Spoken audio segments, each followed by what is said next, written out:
This is the Your Kick-Ass Life podcast, episode number R5. This is the Your Kick-Ass Life podcast with Andrea Owen, a no BS guide to self-help and badassery. Because ladies, let's face it, life's too short for it to not kick ass. And here's your host, the girl who serves it up straight with a side of crazy, Andrea Owen. Hey, ass kickers, welcome to another episode of the recovery series on the Your Kick-Ass Life podcast. And some of you may know, but most of you probably don't. My father died on Sunday the 16th. I'm currently in California. I was here one weekend. The days are all kind of running together for me. I was here for a long weekend when he kind of got really sick and knew I was going to turn around and come back fairly quickly. He was declining pretty rapidly and was home for 5 days in North Carolina. Got on a plane and came back when they told me to come. And I was back home, my hometown of San Diego, for 24 hours about. And he died on the 16th at 9:02 p.m. I was there with him.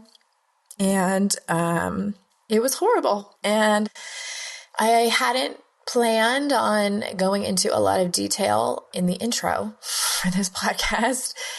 I will, in a future episode, tell the story when I'm ready, probably a few months from now.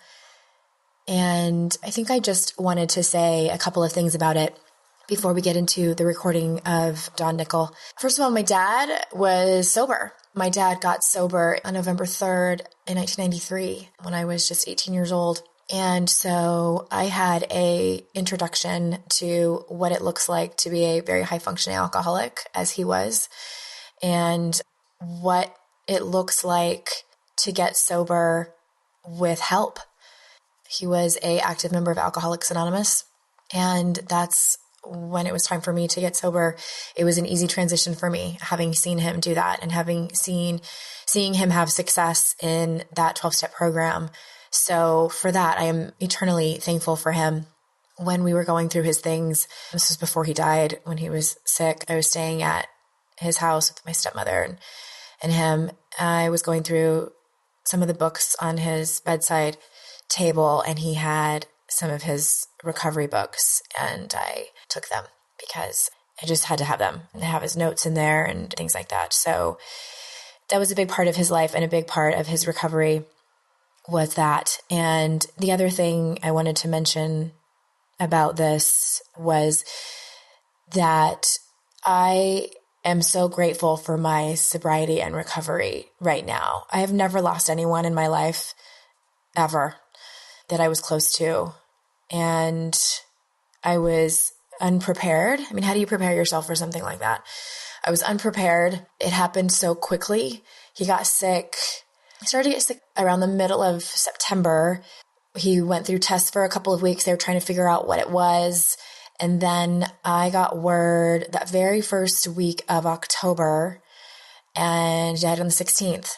So it was very, very fast. And so being completely unprepared and sort of thrust into this sort of hurricane of shit, and then being sober. So I can guarantee you that if I had still been drinking, I would be drunk right now. I would be drunk through this whole process because grief is weird.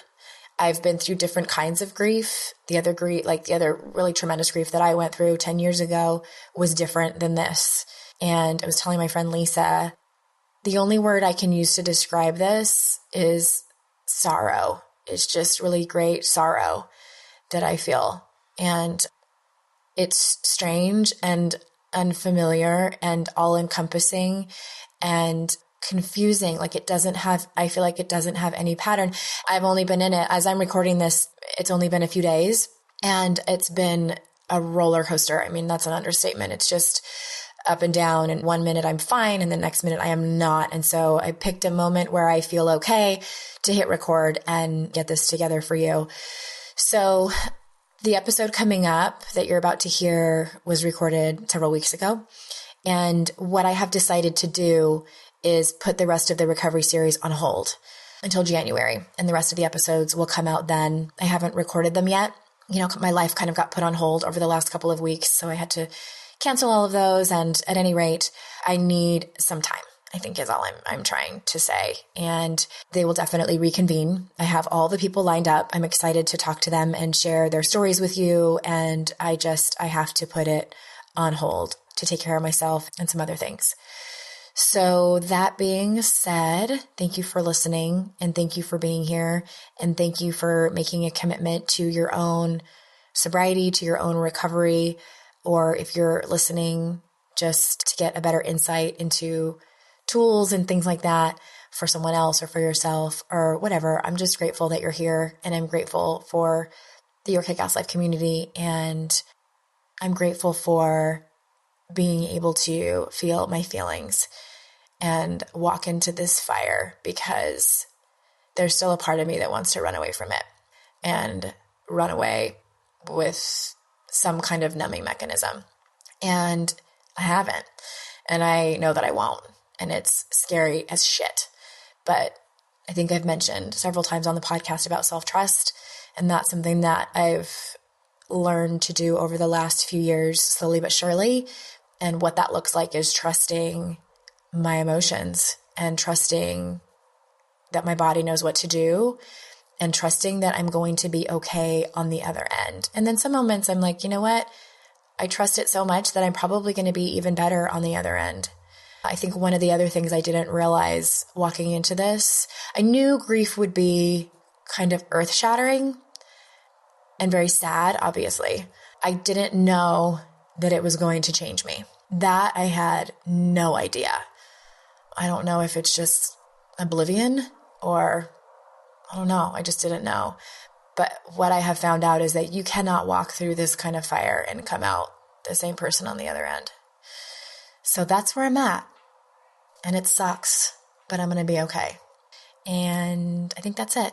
So Dawn Nickel is here, and she's amazing. I loved this talk with her. She has an incredible story that spans decades. And let me tell you a little bit about Dawn. Dawn celebrated 16 years clean from all drugs and alcohol in May 2016. In Dawn's view, we are all recovering from something, and we are stronger together. Isn't that the truth? Since 2012, Dawn has dedicated herself to creating and holding space online and offline for women in recovery to connect with themselves and with other like-hearted women. So without further ado, here is Dawn. Welcome back to the Your Kick-Ass Life podcast recovery series. And I am joined today by Dawn Nickel. Dawn, thank you so much for being here. Oh, it's my pleasure, Andrea. I'm so grateful to have these conversations. This is something I've never done before on the podcast, is talk specifically about sobriety and recovery. And I'm just honored to have the caliber of, it's been all women now so far. And for anyone who is interested to hear more about, we're probably going to give resources and things like that. You can find everything in the show notes at yourkickasslife.com/R5. So Dawn,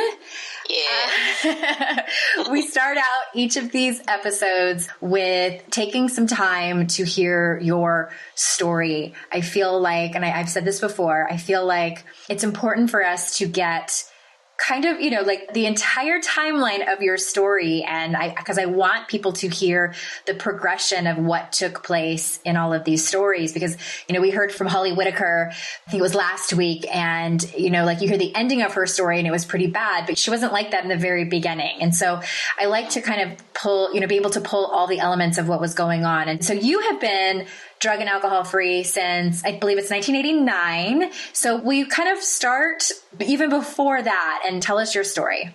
Sure, absolutely. Let me just qualify that first off.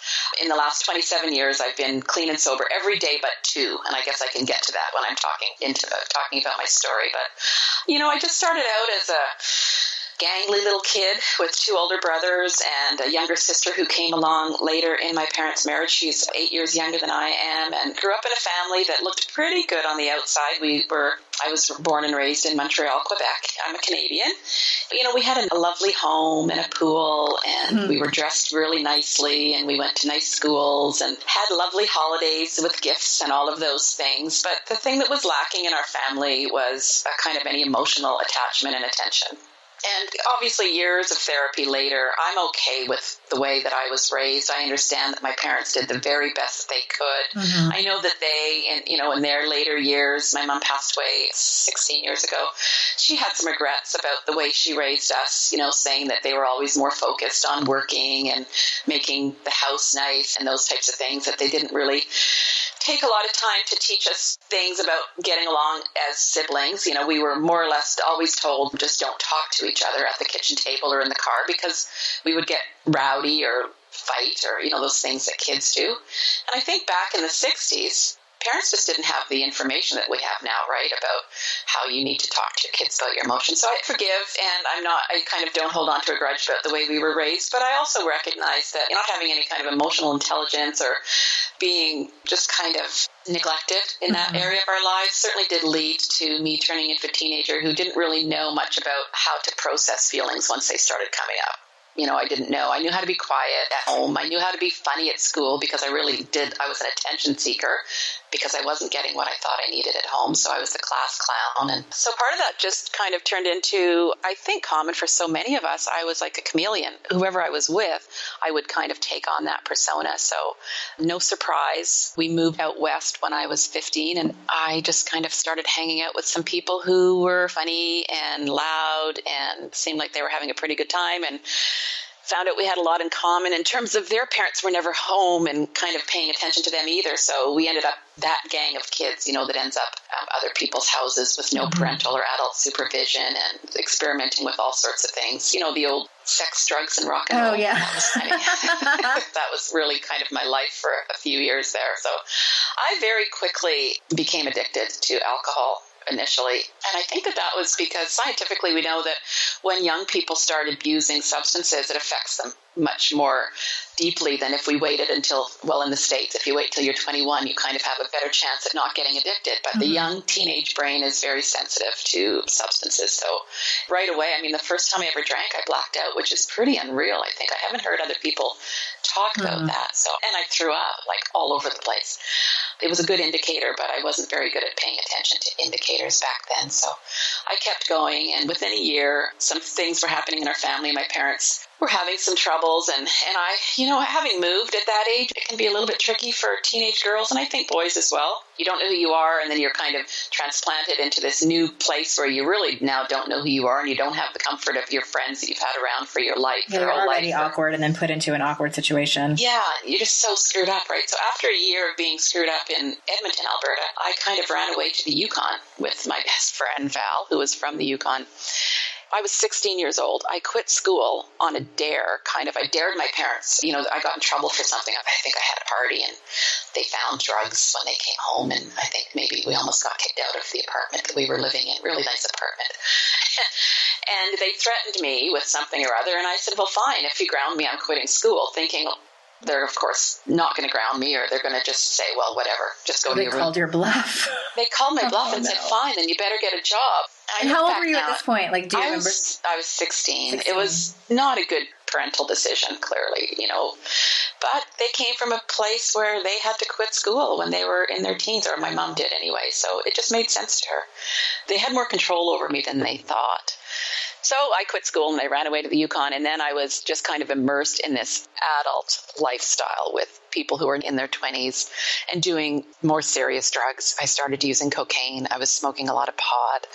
I had high anxiety my whole life. I didn't really realize how much until actually the last 5 years. I've kind of rewritten my life story based on this thread of anxiety that runs through it. But I started using prescription pills. So yeah, I was just kind of a real mess. By the time I was 17, on my 17th birthday, I ended up in the hospital with alcohol poisoning. It was suggested to me at that time that I should stop drinking, and I actually thought, yeah, I probably should. So from the time I was 17, so drank the first time I was 15, by the time I was 17, I had alcohol poisoning. And from that moment on, I have this story of about 10 years of trying to manage substances, quitting off and on, switching over to something else. I actually got to a point where I remember, and this, I'm not particularly proud of this, but it's kind of weird. I was working in a bar. I was only 18 years old, and I was supposed to be 19 to work in a bar in the Yukon. And I decided to quit drinking, but I didn't know what to do with myself when we were sitting around with people drinking. So I actually started drinking cough syrup out of a brandy snifter. Oh my God. Which isn't that insane? And the most insane thing about it was at the time I thought I was funny and cute and really creative.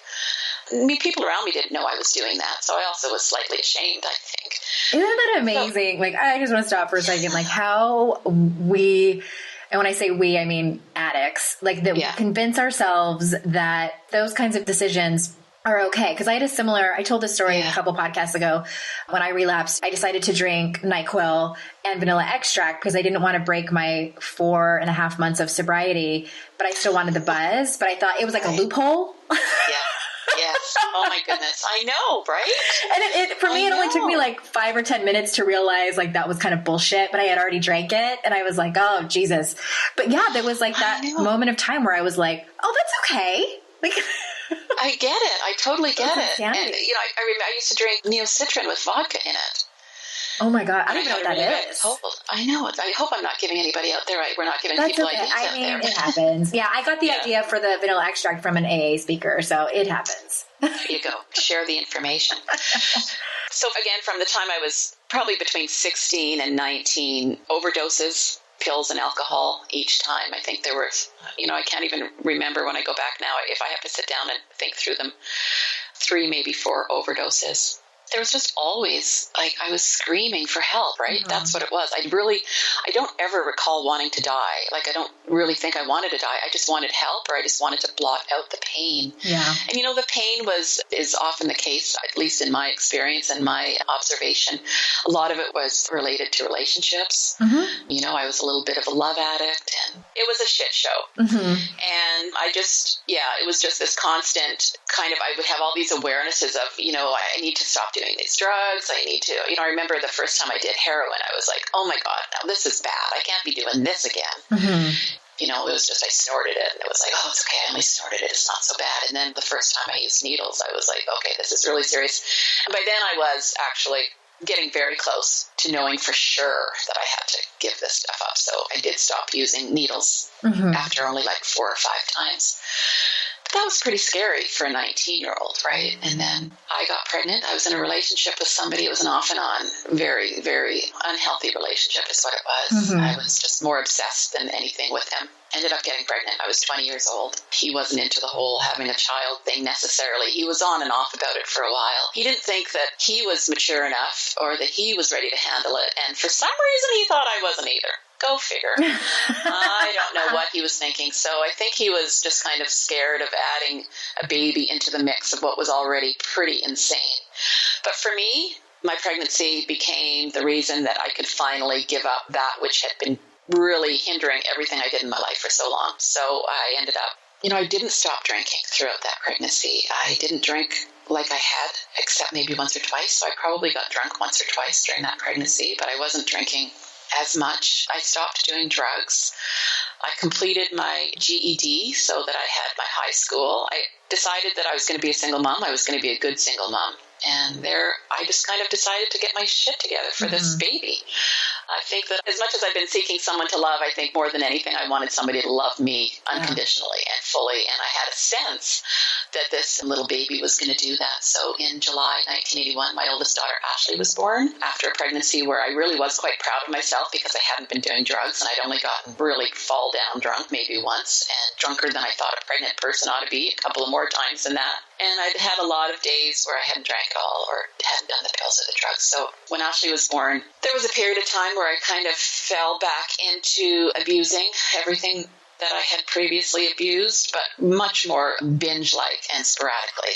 I would I'd say maybe in the first 18 months of her life, maybe 4 or 5 weekends where I'd kind of basically drop my daughter off with my mom and dad and say I'd be gone a few hours, and I'd never just be gone a few hours. I only stayed away the whole weekend once. And again, then, we go back to, here I am, I'm 21 years old, I'm a single mom, I'm so immature, I've never grown up, I've never known how to deal with life. I was working, I'd always been able to hold a job, even all through my crazy addictive years. But, my parents would never say anything. I'd kind of come home. I remember that weekend that I stayed away all weekend, and I came home, and I was just so ashamed, and oh my God, I felt terrible. What kind of mother was I, and what kind of daughter was I? And, I could tell they were very angry with me by the facial expressions, but they didn't say a word. I look back now and I think that I wish that there was a way for us to have started the conversation, but there wasn't. So we just kept going. And anyway, I decided then I'd be a really good mom. I'd go back to school. I applied for it and was accepted into a university program. I went back and did 1 year of university when Ashley was just not even 2 years old. It was her first year of life, and I went to school, and I excelled, and I didn't drink hardly at all. I was smoking a little bit of dope, but not very much, and I wasn't using pills, and I wasn't doing any hard drugs. I did so well, and I was just amazed, and I thought, oh, you know what? We didn't have the terms like sobriety or recovery back in 1981, or not that I'd known of, and I'd never gone to an AA meeting, so I didn't know that this was a thing. I just knew there was when I used and when I didn't. And I was having a lot of success with not using, so I thought that probably was the way to keep going, and I kept trying to do that. Did pretty well until Ashley was 2 years old, and her dad and I kind of had this on-again, off-again silly thing, and it ended, and it ended for good, and I just went into this deep depression, started using again, and rather than go back to school to start my second year, I used my student loan money. I bought a batch of cocaine. At this point, I had been living back in Alberta.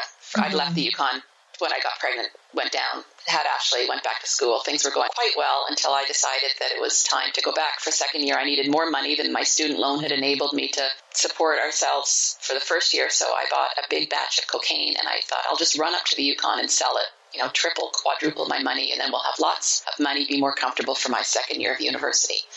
Sounds like a good plan. Reasonable. I know. Except that anybody who has ever done cocaine probably knows how that story turned out. I went back to the Yukon and never did make it back to Alberta to do my second year of school, and never did make very much money off of that cocaine either. So that now we have a child, and I'm back in my serious heavy addiction. And fortunately for me, I was always surrounded by people who loved me, who weren't as messed up as I was. Some people might call them enablers. I call them my saviors. I think they saved my life, and they certainly took care of my daughter while I continued to be a binge drug user and alcoholic. So it was kind of a couple of crazy years from 1983 to 85. I got married, had another daughter, Taryn, who many people know from our She Recovers project, of course. Married her father. Now I was in a relationship that was extremely unhealthy. It was abusive. He was an addict. I was an addict. We had these two beautiful girls. And life became really complicated. Some pretty low bottoms in that relationship. And during those years, left by 1987. And again, I was always really using and abusing drugs and alcohol, and then spending long, long periods of time trying not to use. I'd go weeks, even, a couple of months, and then it would just be full on again for just a couple of days. And then, so I was always living my life in absolute shame and horror. That's really what it came down to. So I'm going to ask you a quick question within your story. So when you say that you would kind of sober up for several weeks at a time, and wanting to quit, you kind of said you were doing that all on your own, right? You weren't seeking out help from anyone. Were you telling anyone your story, or did you know anyone at that point that had gotten sober and was doing well? Absolutely not. Okay. No, there was nothing. And I never looked at it as anything other than I'm just not going to, smoke dope. Or actually, to be honest, I probably smoked more dope when I was trying to get off the booze and the pills and anything else that I was doing. But I would smoke dope because I didn't think dope was really, it wasn't like it was drugs. To me, it was just kind of what, it was just kind of there. So you were trying to do it like on sheer, like, I don't know if there's a better word than like willpower. Absolutely. That was it. And it didn't work. And it wasn't working. No, it didn't. It didn't, because there were no resources. There wasn't a conversation about it anywhere, right? Not only did I not know anybody, but you wouldn't read about it in magazines. You weren't seeing it on television.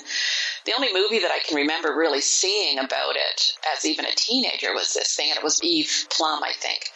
From the Brady Bunch, there was a movie.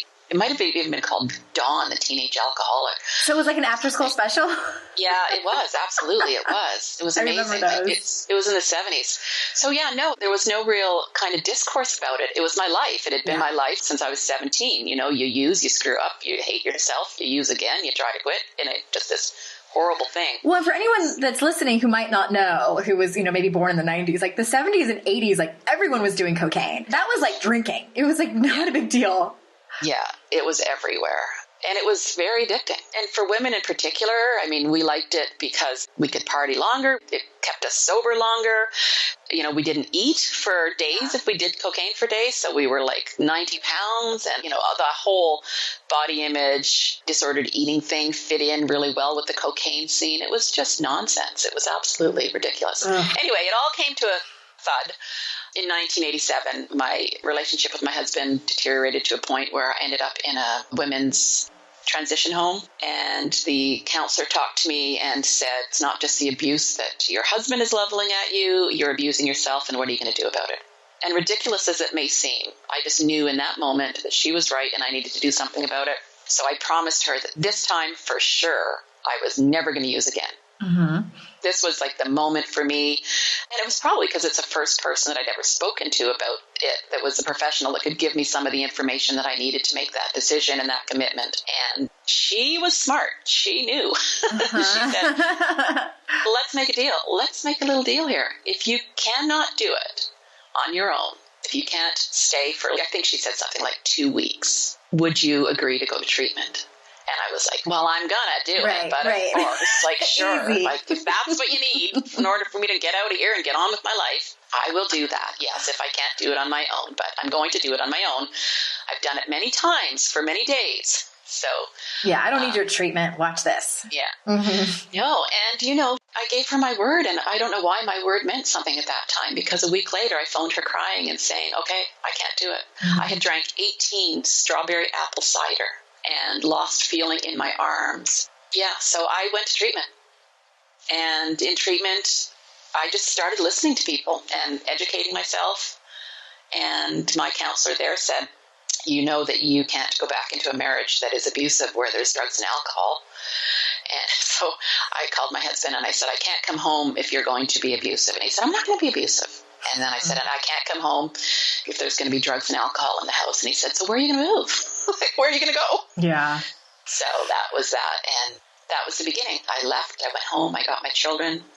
And I moved to here, actually, to Victoria, British Columbia. I didn't stay here. There's quite a few moves left in my story. But I came here with the girls, and I started to go to Narcotics Anonymous. I went to just a couple of meetings here, and then I met a guy, and he was a big pot smoker, so I started smoking pot, and I smoked pot for 2 years, and then I realized that that was a problem too. I went back to treatment and just went back to NA and stayed clean and sober, free from all drugs, including alcohol, for 11 years. So I kind of figured it out. So, yeah, sorry, my story takes so long because there's so many twists and turns and moves. I moved so much. It was ridiculous, which is pretty common for those of us who are lower bottom addicts, less common for high bottom functioning people who, kind of don't have to leave the neighborhood, let alone. Yeah. Well, I think yes and no. And I do want to get to, because you had a relapse in 2000 that I want you to talk about. But I think that to speak to that, because I know there's some people listening who are like, well, I would never do heroin, or, I would never get that bad. And I think, because my story looks different from yours. And in that using drugs and alcohol didn't get to that level. However, and I've said this before I wrote about it and I talked about it in the very first episode of this series that I did. To me, and you mentioned being a little bit of a love addict, I was a lot of a love addict. Like I describe it as like I was a raging love addict and a codependent like no other. And I also struggled with an eating disorder. So I felt like I was coping that way. And I just didn't need drugs or alcohol yet.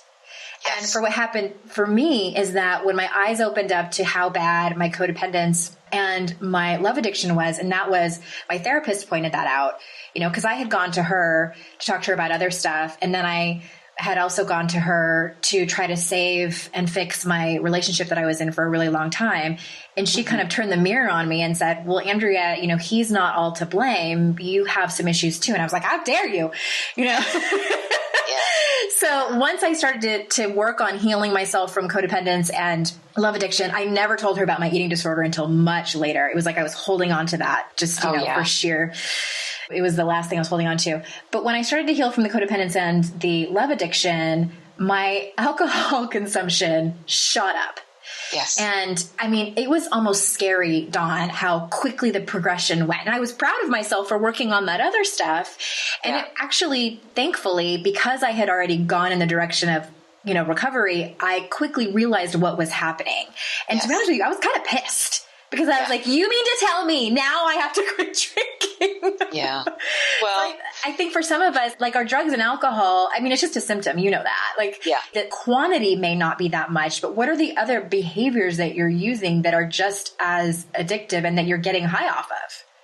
Well, exactly. And that's the message too. And it isn't only what are the other behaviors, what are the feelings? Yes. Mm-hmm. Right. So I know when I share my story, especially now, I'm fairly successful in my business and we have this passion project that is all about recovery. I have a PhD, I live in a crooked little house, but it's cute.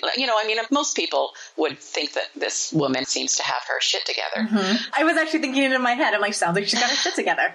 Yeah. And so then, they hear my story or my history and they think, well, I don't relate to that. Like, that's not me. But, if people take a moment and think about being a young, confused woman or a young, confused girl or an anxious girl or I don't know who I am or, lonely or mostly confused. I was just confused. I didn't understand life and how it worked and petrified in social situations. Mm-hmm. And like I said, the anxiety and the way that it weaves through my life and my story, it was not really apparent to me until I kind of hit the wall with workaholism 5 years ago and started looking back and doing a history of my anxiety because my therapist said that would be a good idea. And it was like, oh my gosh, I think anxiety is what led me to the first drug. And also just the relationships and the codependency. And part of what I think is dangerous about us telling our stories sometimes is that it gives permission to people to not relate. And they go, okay, well, she was really bad, and so you on. You do the comparative storytelling. Yeah.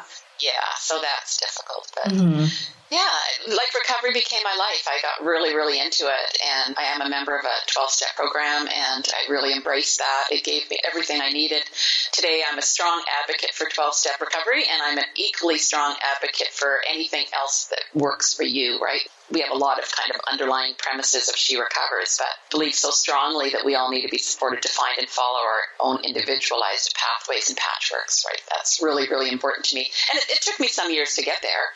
I started out with just 12-step and just evolved into, lots of therapy and over the last number of years, lots of other modalities, including yoga and mindfulness and community and connection and all the things that we do, online recovery, these different things. So from 1989, when I put down the pot, went back to school, moved back to Alberta, again, all over the place. Went back to school, finished a degree in women's studies, did a master's in women's history, and then did a PhD in healthcare policy, focusing on gender and caregiving. And life was just beautiful. Met a man in recovery. We'll celebrate 25 years of marital bliss. Not so much all the time, obviously. In December, he's my best friend and a wonderful partner and helped raise my children. He has 2 boys too, so we have a big family now. Lots of grandkids starting to come on the scene. That's pretty magnificent. So I went back to school. Things were going all in the right direction. Had a few brushes with cancer, both my own and my mom. So my mom was diagnosed with adult leukemia in 1998, and she died in April 2000. And that's when, although I had 11 years clean just about at that time, and I hadn't been going to a lot of meetings. I hadn't really been too in touch with my therapist. I hadn't really been taking care of myself. I'd been living in my head. I'd started a PhD, and that's what happens for me, right? I move into my head, and it's a dangerous place to be if I don't remember to jump back down to my heart once in a while. And I just wasn't kind of in touch with what was going on. It was quite traumatic, actually, when somebody is diagnosed terminal. And, in my mom's case, we ended up in a place where one day the doctor said, I'm sorry, there's nothing more we can do. You've got 3 weeks to live. And she lived 7 because she was like that. Mm-hmm. But when she died, I think just the stress and the trauma and the grief overtook me. And so, in the hours after she died, I took custody of her narcotics. And about 4 or 5 days later, when I just could no longer handle the pain and the agony of the loss, I started to take her pills. And I don't know, I took them as prescribed to my dead mother, but I didn't consider it a relapse at the time. I was just coping, and nobody else knew that I was hiding in the drugs. I wasn't doing it to have a good time or party. And after 2 days, I remember just looking at the pill bottle thinking, okay, now this feels familiar. Mm-hmm. There aren't very many pills left here. I have 2 choices. I can keep taking these last few and go to the doctor and get some more, which I knew I could do, or I can just throw these down the toilet and stop. And I chose the latter. And I remember just having this moment of my mom's face, coming in, and her voice, and knowing how proud she was of my recovery, which she never really understood necessarily. She never knew the true extent of my addiction, though, either. So I just thought, no, I wasn't going to dishonor her memory. And I just that was it. Got back on the path. Didn't go back to meetings. I did start seeing grief counselors and processing things again. And 4 years later, still not really working on a recovery path. My younger sister, 8 years younger, hit a bottom and showed up in my house. And I took her back to a 12-step meeting for drug addicts and fell in love with that program all over again. And at that time, decided I was going to just get back on the recovery bandwagon. And so I have. And in May, I celebrated 16 years again. And I'm just one of those people that I recognize that was a relapse, but for me, that didn't wipe out the 11 years previous, other than a date where people give me a cake, which I'm not eating sugar, so I won't be eating those cakes probably in the future. But yeah, I do look at it as an important point in my recovery because eventually it did bring me back to my recovery, right? So, wow, that's a long story. Wow. Well, it's such a great story, and I think all of it is important, and I'm glad that you stopped and pointed out that some people might be listening and think well, I can't really relate to a lot of what she was saying because, I would never let it get that bad, or I've never done drugs, or whatever the comparing is. But I think there were several things that you said that I would like to kind of touch on. And I would like you to say more about this because I'm making up what you were feeling and I don't want to do that. But when you were talking about taking those pills, and in my experience, I never went down the path of a lot of drugs. I definitely think that it would have been in my future. And I look back and I can probably count on 2 hands how many times I did cocaine. And what's kind of funny is because when I would do it, I remember consciously thinking, this is the most amazing thing I've ever done in my life, exclamation mark, right?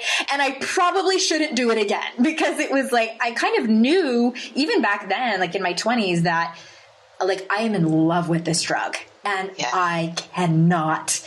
And I never bought it. It was always just kind of around and, in the bathroom stalls and at parties. And, and I'm glad that I never went too far down that path with that. And I remember this must have been not very long before I got sober.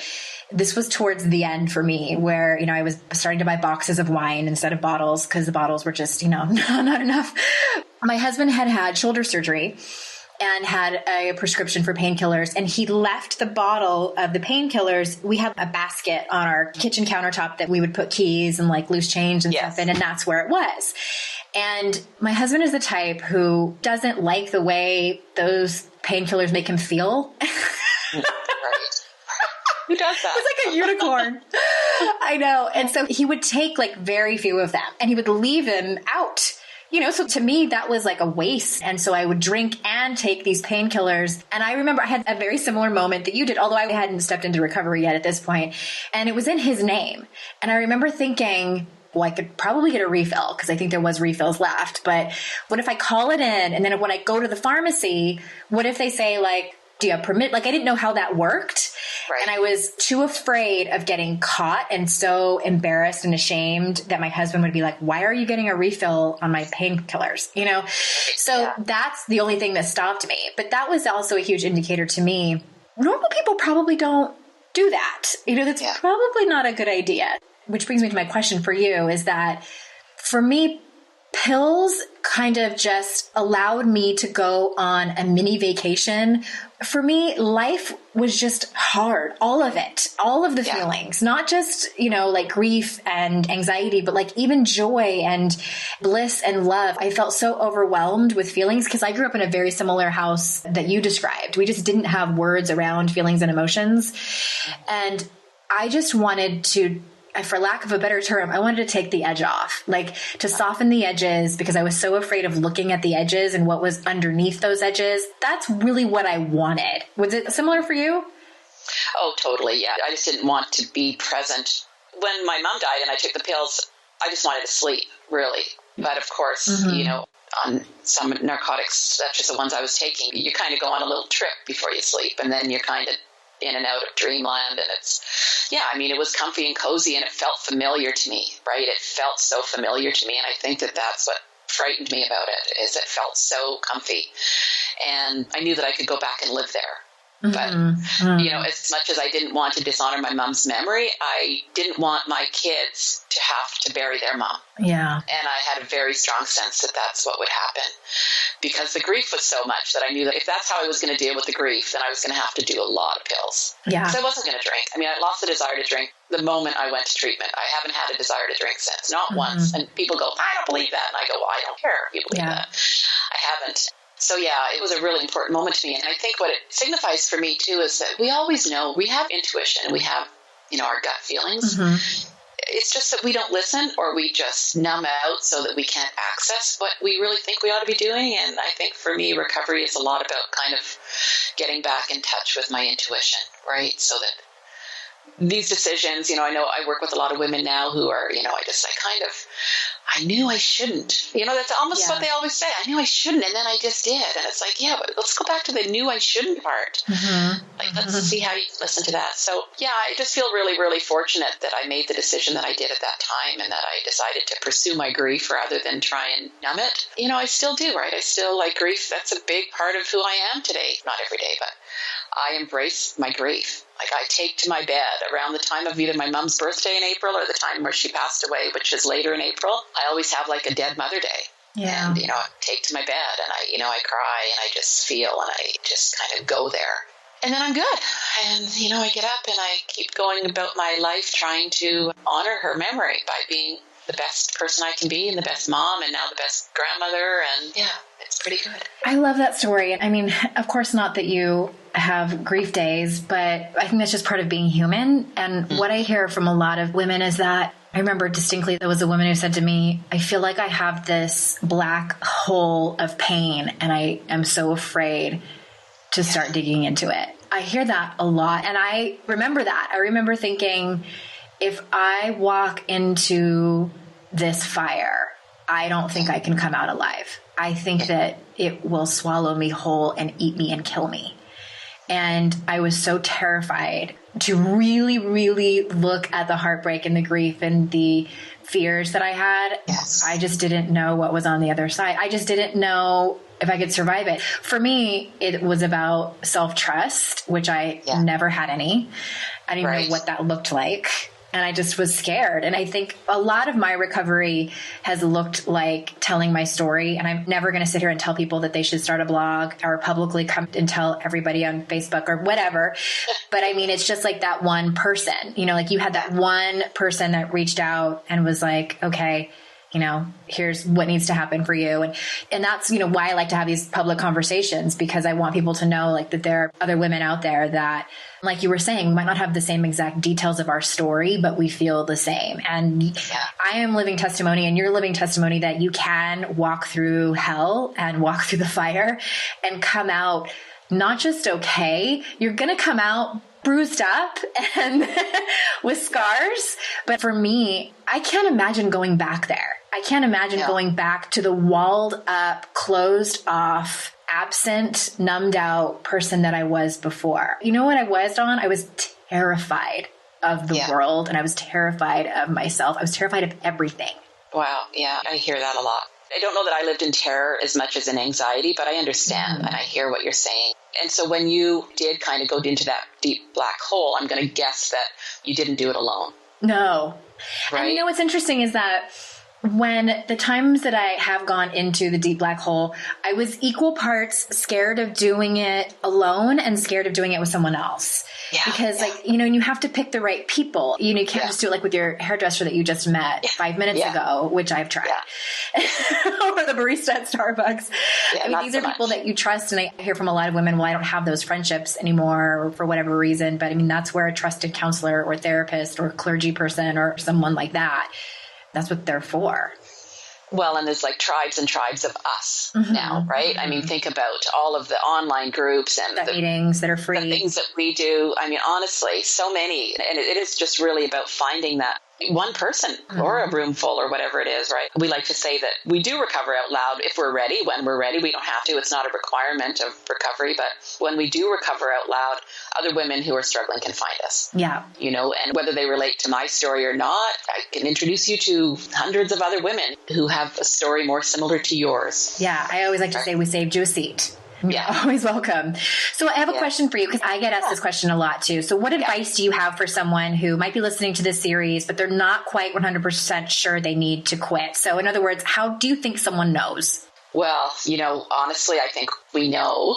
We know what that deep, we know, but it's so deep down and we're so kind of numbed out that knowing never really makes it all the way to our brain. And that's what is so confusing for us, right? Our intuition battles with our brain.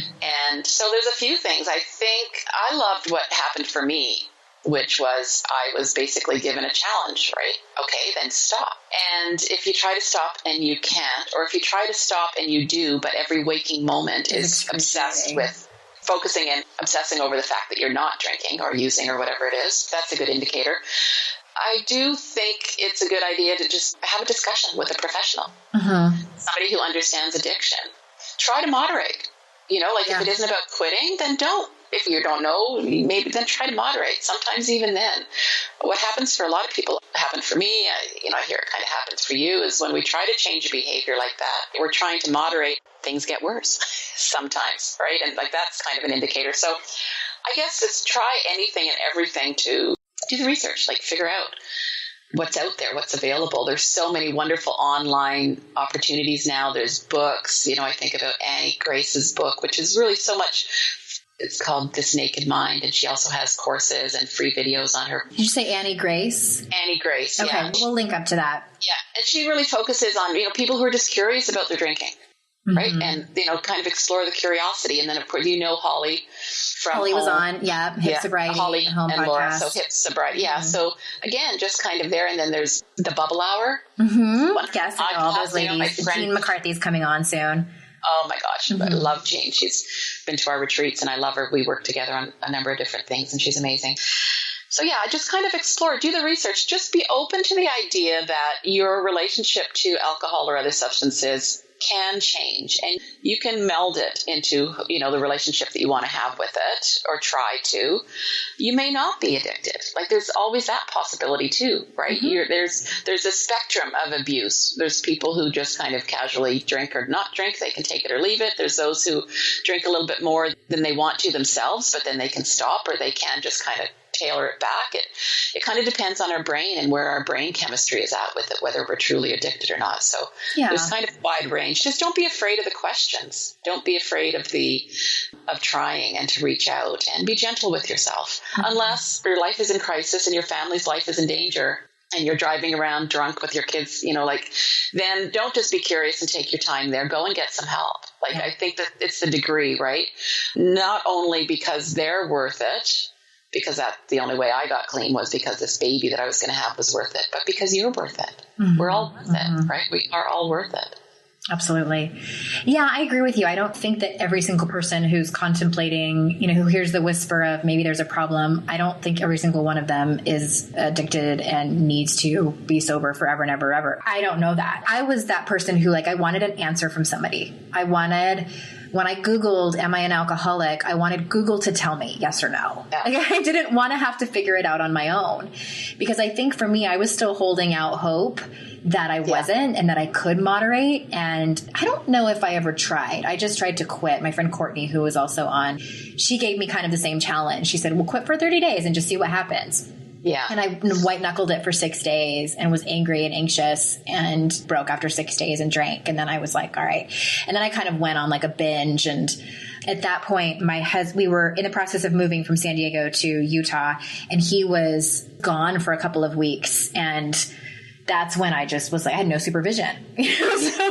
Not that he ever even questioned my drinking, but I just was like, ooh, buying boxes of Franzia. And oh gosh, it wasn't great. But I think that, you know, we just got back from a cruise. I was sort of thinking about, 'cause every once in a while, I think I'm at the point too, 5 years in, where I know I can't drink. So I'm beyond the point of questioning, like, well, maybe I can. But now when I think about drinking, like this happened when we were on the cruise. The first couple of days of the cruise, it was a shit show. Like, it was so much anxiety and overwhelm. It's a long story. I'll talk about it some other time. But at one point we walked by the pool, and there was this waiter, and he had a tray full of fruity drinks, which I never even really liked very much. Yeah. But at that moment, I was in so much overwhelm and anxiety, and it was hot, and they were like on ice. And I thought to myself, I had that moment of like, just like imagining myself walking by and just grabbing one. I mean, it was like a split second. I didn't even want one. But then it made me think to myself, if I was drinking, this is kind of the good news, I think. If I was still drinking on this trip, I would be mad that it was kind of socially unacceptable for me to drink at 9 a.m. Like, I would be wanting to drink the entire time. Yeah, I would not be present with my children. I would not be having fun with my husband.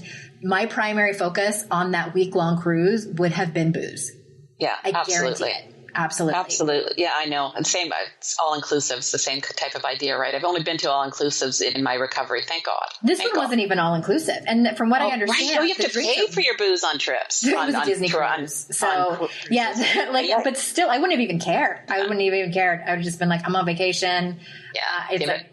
I looked forward to kind of like the free-for-alls. Like, anytime there was a Christmas party or, you know, my husband's work party, just... Anytime where it was a little bit more socially acceptable for me to drink more than usual, I took complete advantage of that. And so that, for me, I know that I can't moderate. Yeah. There's no such thing for me.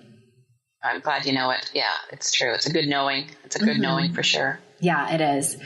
Tell me, Dawn, what advice you have for someone who's in their first, say, like 6 months to a year of sobriety, or even in their first 30 days? Well, you know, just recognize that you don't have to do it alone. I think that's the main thing. You know, when I got clean and sober, there were no online resources. There was no online. Mm-hmm. So really reach out and find somebody, you know, just find somebody. I think that there are online groups you can find going to all these sober bloggers. We have 12 sober bloggers coming to our New York City event next May. And so if you go to our website, there's a blog post there that introduces you to those 12 sober bloggers. And if you go online, you can kind of follow them and read all of their things. You know, Holly's on there, Laura's on there, Jean's on there, some of the people we've talked about, and so many other wonderful women. You know, just kind of try and connect with a message. Try and connect with somebody. And I say online because it's easy, right? It's kind of, you can do that from your home and you don't have to go out. But more than that, then try and connect, whether it's, you know, try and connect with somebody in life, like in real life. It's difficult because you don't want to, you know, shout from the rooftops, hey, I'm just entering recovery. Who can help me out? Who do I know here? Mm-hmm. But a lot of people do kind of might have heard of somebody they know who knows somebody who was in recovery. So people in recovery, regardless of whether they're in 12-step recovery or they're just doing it our own way, we really want to share the message that we do recover. So if you suspect you know somebody who may have gotten sober or clean or whatever you're looking to do, try and find a person that you can talk to or identify somebody online in one of these groups. Reach out even to the bloggers. Just make a connection. It is all about a connection. Connect with somebody who can maybe then point you in the direction. There's some online courses now that you can sign up, like Holly's Hip Sobriety is you sign up and you're in a Facebook group, a private Facebook group. So you're with a cohort of people who are trying to do the same thing as you are. Go to a professional. Almost every city, maybe smaller centers, of course, won't have the same services, but most cities will have a drug and alcohol addiction service of some sort. I know in Canada we do, and I know you do in the States as well. Or else a treatment center. You can contact a treatment center. You don't have to go to treatment, but you can talk to somebody who can point you in the direction of resources in your community. If you have a doctor who you think understands you and hopefully understands addiction. That's a good thing to do. I think just kind of set yourself some small goals. Try and do it. We have this thing, do it just for today. Yeah. And, and if you don't make it one day, then don't say that's it. I can't do it. Try the second day. There's so many books. We have resources on our website. I know you share resources. All of the bloggers who you'd find on She Recovers share resources. Mm-hmm. Arm yourself with information. So 3 things probably. Arm yourself with information. Try and make a connection. I say online just because it's just so what we do, right? Yeah. You can have that with you anywhere, right? You can get an app. There's apps. You can have an app that will give you encouragement. And then try and connect with somebody in real life. Do something mindful. I guess I'm going over 3. Like maybe try a yoga class or a meditation, which is pretty hard if you're trying to quit. You might be a little bit jittery the first days, but on the other hand, it's really helpful. And then, just kind of let's round it out at 5. Perfect. I'm a real essential oils person, so the anxiety that I've been dealing with my whole life now I deal with essential oils. Mm-hmm. You can just kind of, and I have like this roller ball thing of this. It's a doTERRA product. It's called Breathe in the States and Easy Air here in Canada. I take it in my purse all the time in my pocket and I stick it up my nose. It's like I'd have a snort of this oil like all through the day. And it has nothing to do with the things I used to put in my nose. It's the complete opposite. And so, just kind of try and do some holistic type things, right? I guess is what I'm saying. I think I know Holly and others have toolboxes, kind of recovery toolboxes. I know Jean does too. Look for resources and they're out there. Educate yourself. They are out there for sure. I love that. And, that's actually something I've been trying to do more of is mindfulness. And I've talked about it a lot on my podcast. My people know my tumultuous relationship with yoga and meditation. Cause I know a lot of people can probably relate to this. Like I want to think and do my way through anything. But feeling my way through it and tapping into it's just a little, I'm like, it's been kind of a street fight for me. But I've come a long way, baby. And the meditation and yoga I've gotten back into it and it's something I totally agree with you. It can be so helpful because, and you mentioned it too, when you were saying that when you had that relapse in 2000, that one of the things that, and I think I'm interpreting this correctly, one of the things that kind of contributed to that was you said you were all up in your head. Yeah. Mm-hmm. Yeah. Forever. Still am, right? I mean, I turned into my most recent story. We don't have time for it, maybe another day, but I became a workaholic. Mm-hmm. I ended up, my mom died. I rushed through my PhD. I finished that. And then the moment that I was finishing my PhD, I got cancer. And then I kind of went through a year of chemo and survived that. And then I was so behind in my life at 45 years old that I really started going fast in my life. And I ended up 5 years ago hitting the wall with workaholism and started my recovery all over again, which is actually turns into the story of She Recovers. But so it is about, I am a woman who thinks too much. Mm-hmm. Just like so many of us are women who drink too much. I am that woman who thinks too much. And yes, me too. I need to really work every day at getting out. I like to think about, if I get into my heart, I'm good. I'm happier. I'm joyful. If I get into my gut and my intuition, then I'm smarter. So I like that. Yeah. I love that. Okay, I have one more question for you before we wrap up. Okay. And for anyone that's listening, I don't know if we mentioned this yet, and this will be linked up in the show notes, but She Recovers is at sherecovers.com. Easy peasy if you're pitching. Actually, it's .co, which is confusing. And weird. .co. Okay. Yeah, www.sherecovers.co. And She Recovers on Facebook, and we're over 252,000 on Facebook, but we have room for many, many more. Yes. Yeah. Saved you a seat. Okay. One more question for you. So I'm asking, I think almost everyone the same question, and I would like to know what's one thing right now that you're proud of and one thing that you're struggling with. Okay. That's pretty easy. I'm proud. Well, I'm really proud that I chose recovery as a mom. Today, I have 2 beautiful daughters. Ashley is 36 and Taryn is 31. Taryn is in recovery She's my partner and she recovers. She's a wonderful yoga for recovery guru. She's, kind of blazing the way for all sorts of younger women to kind of follow the lead into recovery from addiction and all sorts of different things, right? We're all recovering from something, we always say. Mm-hmm. So I'm very proud of her and what she's doing. And my daughter Ashley just gave birth to my first granddaughter, who I have a step granddaughter who's just beautiful and lovely. And it's not that there's these real distinctions between them, except that when your own daughter gives birth to a baby girl, there's something a little bit different about that. And so Marley is going to be 8 months in just a couple of days. And so I'm most proud that I raised my girls in recovery so that Taryn ended up with an addiction problem, a codependency problem more than that. But Ashley is addiction free. She's got this beautiful baby girl who's never going to see her mom addicted, never going to see her grandmother addicted, never going to see her aunt in addiction. So what I'm most proud of is that I stopped the cycle and that we changed the course of our family's lives. And that's what I'm most proud of. What I'm struggling with right now is overwhelm. She Recovers is taking off like so exciting and so much is going on. And it's not my full-time job, right? I'm a consultant and I have a full-time career. So I'm struggling with knowing when it's time to give up my day job. And with that comes the struggles that I have with workaholism and doing too much and overwhelmed. So I'm a little bit there right now. So that's my struggle at the moment. But thank you for your honesty and vulnerability. It's much appreciated. Yeah. So that about wraps it up, everyone. Thank you for staying with us. Again, all of the show notes, the things that were mentioned over the course of the last hour can be found at yourkickasslife.com/R5, or just hop on over to sherecovers.co. And Dawn, thank you so much for this time together and sharing your story and helping so many people that are listening, whether they are thinking about recovery or are deep in recovery or know someone in recovery. Thank you. Thank you. Thank you. Thank you. Andrea, it's been a pleasure. I've been wanting to connect with you for many years. So this is really awesome. Yay. And thank you very much thank you for the service that you are doing in the world. It's, we're stronger together, right? Absolutely. It is my pleasure. So everyone, until next time, I will see you out in cyberspace. Bye-bye.